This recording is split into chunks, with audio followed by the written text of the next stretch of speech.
बिस्मिल्लाहिर्रहमानिर्रहीम अस्सलामुअलैकुम। Welcome to the kitchen of green healings. मेरे चैनल की इनफरादियत ये है कि मैं आपके लिए वो रेसिपीज़ लेकर आती हूँ जो बनने में बहुत कम टाइम लेती हैं। मसाले बिल्कुल कॉमन और घर के डलते हैं, लेकिन टेस्ट में, स्वाद में सबसे बेहतरीन होती हैं।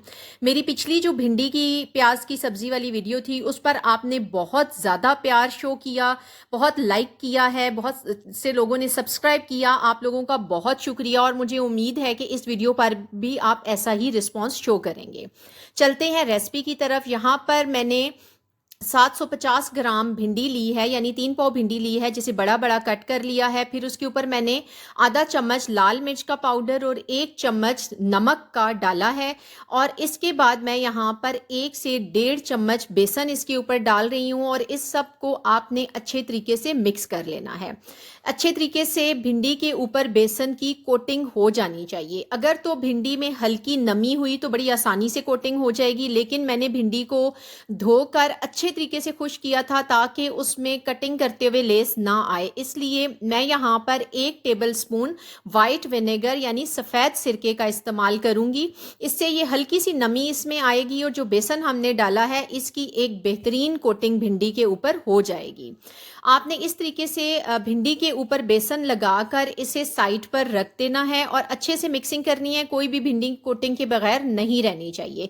ना तो बहुत थिक कोटिंग की है हमने, बिल्कुल एक लाइटर सी कोटिंग आपकी भिंडी के ऊपर आनी चाहिए। फिर हम एक पैन में 2 से 4 टेबल स्पून लेंगे ऑयल के, कुकिंग ऑयल के। हम यहाँ जस्ट शैलो फ्राई करेंगे भिंडी को।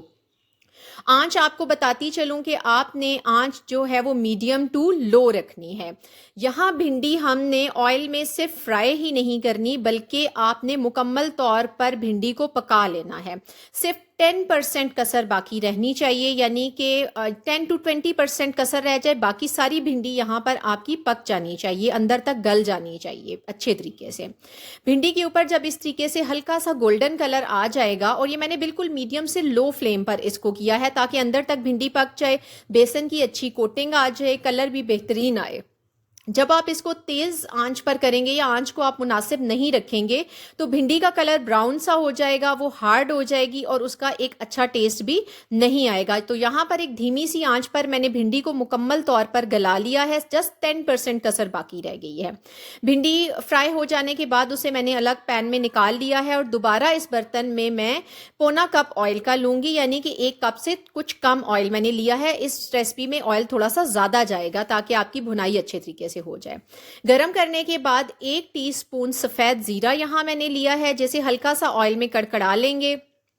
2 मीडियम साइज के प्याज आपने ऑयल में चॉप करके डालने हैं, ठीक है। बारीक कटिंग होनी चाहिए। जितनी बारीक कटिंग होगी उतना आपका मसाला या जो ग्रेवी आप चाह रहे हैं वो बेहतरीन बनेगी।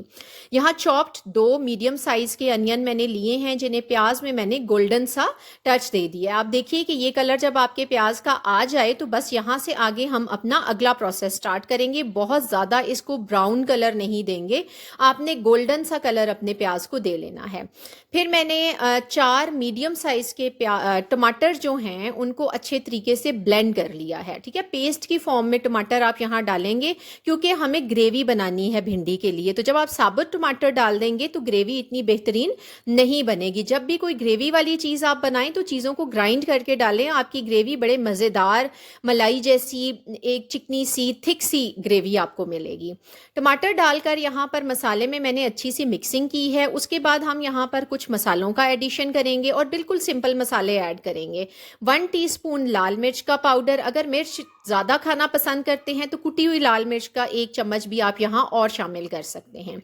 इसके अलावा मैं इसमें शामिल करूँगी आधा चम्मच हल्दी पाउडर का और सूखा धनिया पाउडर 1.5 टीस्पून हम यहाँ ऐड करेंगे। नमक अभी मैं शामिल नहीं कर रही। अच्छे से आपने मसालों की मिक्सिंग करनी है। अब मसाला मैंने प्याज में इसलिए नहीं डाला था कि मोस्टली बिगनर्स के लिए प्याज में मसाले की मिक्सिंग मुश्किल होती है, उनसे मसाला जल जाता है और खाने में एक जला हुआ टेस्ट आता है। इसलिए मैंने टमाटर डालने के बाद मसालों को डाला है कि जब भुनाई होगी तो मसाले अच्छे से उसमें भुन जाएंगे। इसमें आप लहसुन अदरक के पेस्ट का शामिल भी कर सकते हैं, लेकिन मैंने यहाँ शामिल नहीं किया है। अच्छे से मसालों की मिक्सिंग की है, थोड़ा सा पानी डाला है और ढक्कन लगाकर इसको 2 से 3 मिनट के लिए हम छोड़ देंगे। 2 से 3 मिनट के बाद आप देखें कि टमाटर का सारा पानी खुश्क हो चुका है। यहाँ हमने अच्छी सी भुनाई करनी है। भुनाई आपने इस जो है ना सब्ज़ी आपकी भिंडी की, इसकी जान इसके मसाले में है, तो मसाले की भुनाई अच्छी होगी तो आपकी डिश का टेस्ट आएगा। सो टमाटर को हमने इतना अच्छा यहाँ पर भून लेना है कि ऑयल अलग हो जाए और तमाम पेस्ट जो है वो ऑयल से सेपरेट हो जाए।